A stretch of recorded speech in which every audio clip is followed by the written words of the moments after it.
So, hi everyone. Great talk about capital, but yeah, sorry for you, we need to go back to code during this one. I'm a staff protocol engineer at Polygon, and today I'll be sharing with you the engineering journey and the outcome of a very complex project we've carried over the last couple of years. And it's about how we are using CometBFT for cross-chain communication in Polygon, with a migration that we did on our consensus layer from what we call Heimdall v1 to Heimdall v2. So why does cross-chain communication even matters for Polygon is that, as you may know, Polygon is a dual-layer architecture, right? So we have our execution layer called Bohr, which is a fork of Geth, and we also support Polygon as execution layer. And then we have our nervous system, which is Heimdall. It's a Cosmos SDK-based chain on top of Tendermint, which is our consensus and coordination layer, which handles everything cross-chain, since our source of truth is basically L1 Ethereum, right? So every X minutes or number of blocks, Bohr, which is our chain, has to commit cryptographically its state to L1. And cross-chain communication also goes the other way around, right? So whenever a user, for example, wants to bridge some tokens from L1 or a new validator wants to join the network, then we need to propagate those information back from Ethereum to Bohr, right? According to a process we call state sync, while the way around is called checkpoints, right? So side transaction in our case is nothing else than non-user transaction performing cross-chain communication logic. And this was achieved in Heimdall v1, which we just replaced on mainnet in July last summer, with a process which was very difficult to reason, maintain, and verify, right? So the side transactions were working outside kind of a blocks execution workflow. We had to implement ad hoc handlers, background loops, and custom hooks. And this was built on top of Cosmos SDK 0.37. With the migration, we upgraded to 0.50, and we moved away from Tendermint 0.32 to CometBFT 0.38. And since this was a non-backward compatible upgrade, we had to basically wipe the whole blockchain history and only keep, of course, the application data, which was 4 or 5 years applications data in Heimdall. So we got rid, basically in one shot, of 4 or 5 years tech debt. We achieved that using CometBFT. These are some of the methods that CometBFT provides and that we are leveraging. But the key for us here for side transaction is definitely the extend vote step, right? Where each and every validator can attach non-deterministic data on top of the pre-commit message. And this is nothing else than done with vote extension, which is a byte stream, base 64 encoded, where in our case, we detect the side transaction. The validator can vote on that side transaction by running some checks, and then vote yes or no, right? And once that is done, if the supermajority of the voting power is reached, then the side transaction gets executed. We can look at the example of how we do that for checkpoints, so going from L1 to Bohr. So at prepare proposal step, basically the round proposer will decide what transactions are going to be proposed. And amongst the slice of the transaction, at the very first index by design, he will put, in that case, a message checkpoint, right? And then right after that, at process proposal step, each and every validator will simulate that transaction via checktx. And at the extend vote phase, each validator verifies that checkpoint. For example, it could verify that the root hash, which is submitted by Bohr, is compliant with the local view of Bohr, start block, end block, whatever they need to check. And if it's correctly executed, then they're going to include a signature and vote yes in that vote extension, which then gets verified in the verify vote extension phase, where we ensure that everything is well-formed and signed, and then made available at the next block at the finalized block step. So here we retrieve basically the previous block side transaction, and if we have the quorum of majority of voting power, then this gets executed, and the payload is sent to what we call bridge, which is a tiny layer to then propose the checkpoint to Ethereum, right? This also goes the way around from L1 to Bohr in case of state sync.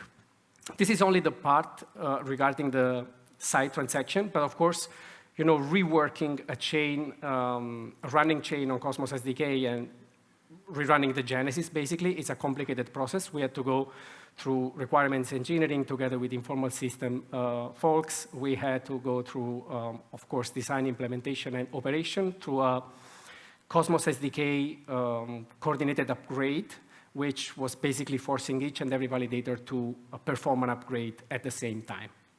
So let's look in depth at all these steps. First off, we had, of course, to fork Comet and Cosmos SDK, right? Because we had to implement the EVM compatibility, and we had to port over all the changes for making side transaction work from Tendermint to CometBFT. And once that was done, we had to implement our application layer, which we call Heimdall v2. Here we have a set of custom and common modules. The custom modules live under the Heimdall v2 repository, which is open source. And here we manage everything related to side transaction, checkpoint, state sync, upgrade, or any withdraw or bumping the fees, and everything related basically to the cross communication. And then we have a set of common modules which we kept under the Cosmos SDK fork just to ease the process of upstream merge following, which is oath, bank, consensus, and governance. And then we had to enhance the Heimdall v2 application with a custom command called migrate, which was the core of the tools that we have provided the node operators with, which was basically responsible for translating whatever gets exported by Heimdall v1 into a Genesis JSON format which is compatible with v2. And then there was a last step to verify this data where we basically could load in memory the Genesis exported from v1, translated to v2, and then with this new file, we were running init Genesis and exporting the data from the new database, right? So that we could match whatever was coming from v1 against v2 to make sure that no node operators would face any up hash error while launching v2. And then we had to optimize Heimdall v1 as well. This is because the export is a very heavy process, memory-wise. And we had to make sure that all the node operators could run this without any high-spec machine. And also, we had to embed the what we call apocalypse height, which is basically the final height at which all the node would stop. And we had to make sure that at least one node was fully synced, because once it was fully synced, we could export the Genesis and checksum and make it available with an audit process for the community, because while all the validators were reaching this height, they were going down, right, exiting the process. So it could be that other nodes, maybe sentries, were not fetching or committing the last height because out of sync or any peering issue. And in that case, we had to force them to download the Genesis instead of proposing it their own. And then we had to decouple Borg from Heimdall. Heimdall is strictly reliant on Borg because it's basically, as it was with Heimdall v1, Borg would stop immediately if Heimdall went down. So we had to modify Borg in a way that was compatible with both v1 and v2, and also make sure that the blocks would process and the transaction would be processed even without Heimdall. So the only thing that we stopped during the migration was cross-chain communication, so any bridging, state sync, or checkpoint transaction.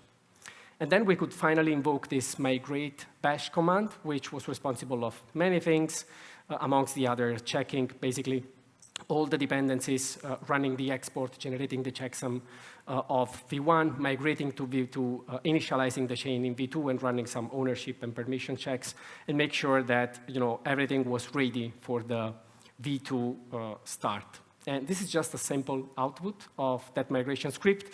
As you can see, last row, it took like 10 seconds to run. This is, of course, just a devnet I was running for a couple of days with not many transactions going on.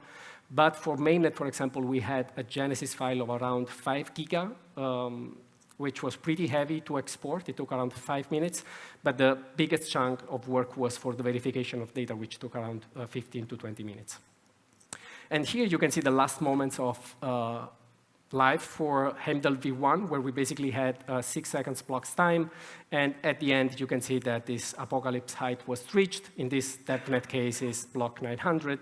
And right after that, this node basically stopped producing blocks.